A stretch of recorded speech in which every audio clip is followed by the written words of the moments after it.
মই মুখ্য সচিব ডাঙৰীয়াক অনুৰোধ কৰিম যে আমাৰ ট্ৰেইনিং ইট শুড বি খুব ভাল ট্ৰেইনিং হ'ব লাগে আমাৰ ল'ৰা ছোৱালীসকলক শিকাব লাগে অসমখনে আমাৰ চইচ পোষ্টিং এইটো চৰকাৰত নাথাকে ক'ত আমি কাম কৰিম তাক নিৰ্ধাৰণ কৰাৰ দায়িত্ব কেৱল মাত্ৰ চৰকাৰৰ ইয়াতে আমাৰ ভূমিকাও নাই আৰু আমাৰ দেউতা মাকো এই ক্ষেত্ৰত আমি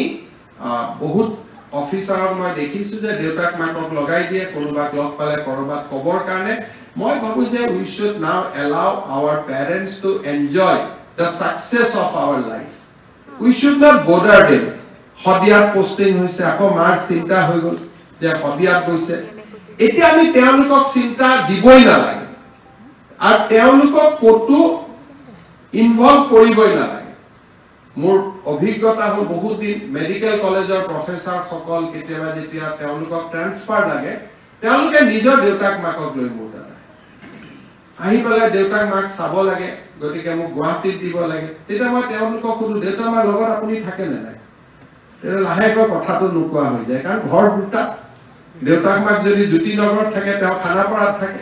গতিকে কথাটো তাতে শেষ হৈ যায় গতিকে গভৰ্ণমেণ্টৰ কামত চৰকাৰৰ কামত দেউতা মাক দূৰত ৰাখিব লাগে they have done enough for us আমাৰ কাৰণে তেওঁলোকে বহুত কৰিলে আমি তেওঁলোকক এতিয়া উপযুক্ত সন্মান দিব লাগে আমি তেওঁলোকক মৰম আদৰ গোটেইখিনি দিব লাগে এণ্ড আমি তেওঁলোকক ইজন মন্ত্ৰীক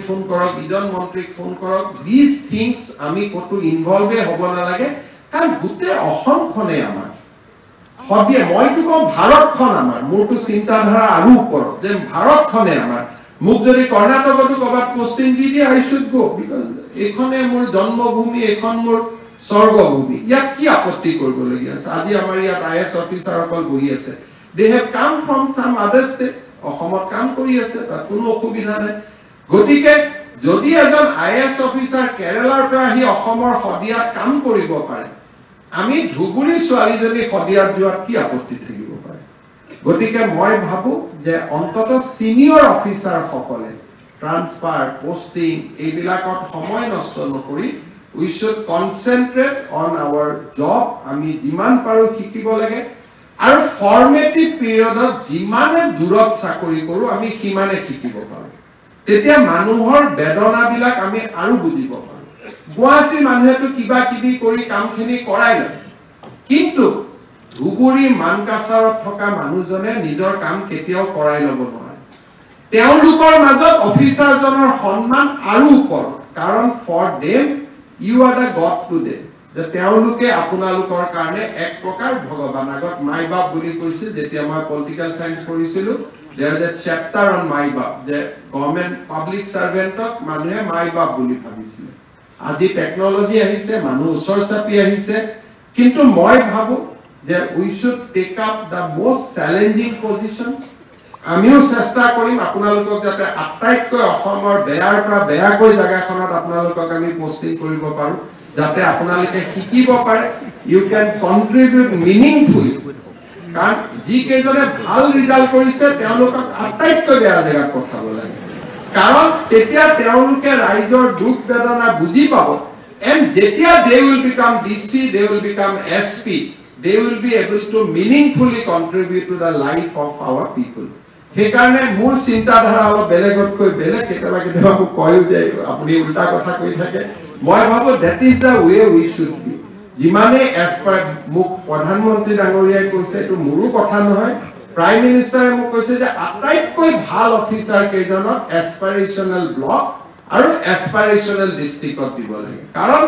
আকাংক্ষী জিলা আৰু আকাংক্ষী ব্লকত গলেহে আমি ৰাইজৰ কাৰণে আটাইতকৈ বেছি কাম কৰিব পাৰিম and in fact last CM কনক্লেভত that is one of the direction of prime minister that আটাইতকৈ ভাল মেৰিটৰিয়াছ অফিচাৰ খিনি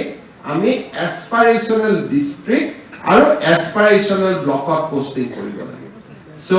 প্ৰধানমন্ত্ৰীৰ কথাটো মানিবই লাগিব গতিকে তেনেধৰণে পোষ্টিং হ'ব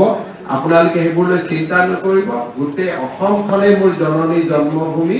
ইয়াতকৈ ডাঙৰ একো নাই ইয়াতে য'তে জন্মিছো ইয়াতে মৰিম we cannot choose our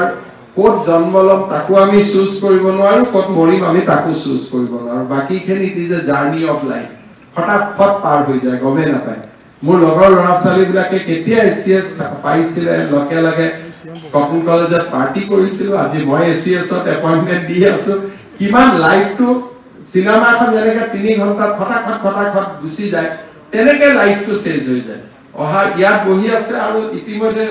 মোৰ যিমান দূৰ ধাৰণা নতুন এপিএছ বেটছৰ পৰীক্ষা আৰম্ভ হ'ব হৈছে, নহয় জানো, মানে আৰম্ভ কৰিব আৰু। গতিকে বাই নেক্সট দিছ ইয়াৰ নতুন বেটছ আহিয়ে যাব, আমাক পুৰণা লগা হৈয়ে যাব। গতিকে লাইফ গোজ ভেৰি ফাষ্ট। দুটাই জানো, জন্মিছো যেতিয়া মৰি পলাম, বাকী that journey of life is very fast. এই সময়খিনিত, জন্ম আৰু মৃত্যুৰ মাজৰ এই সময়খিনিত যিমানেই কাৰোবাৰ জীৱন আমি আলোকিত কৰিব পাৰো, সেই আটাইতকৈ গৌৰৱৰ কথা। আজি মোৰ কাৰণে আটাইতকৈ গৌৰৱৰ কথা যে আপোনালোকৰ জীৱনত আপোনালোক এই পৰ্যায়ত আহি পোৱাৰ কাৰণে কৰবাত নহয় কৰবাত আমি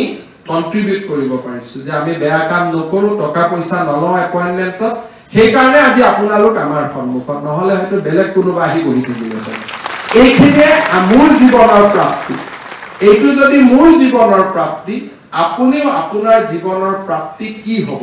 তাক বিচাৰি লওক আৰু সেই প্ৰাপ্তিৰ সন্ধানত নিজক আগুৱাই লৈ যাওক। ভগৱানে সদায় আশীৰ্বাদ কৰিব, নেদেখাজনৰ আশীৰ্বাদে আমাক সদায় আগুৱাই যাবলৈ প্ৰেৰণা যোগাব।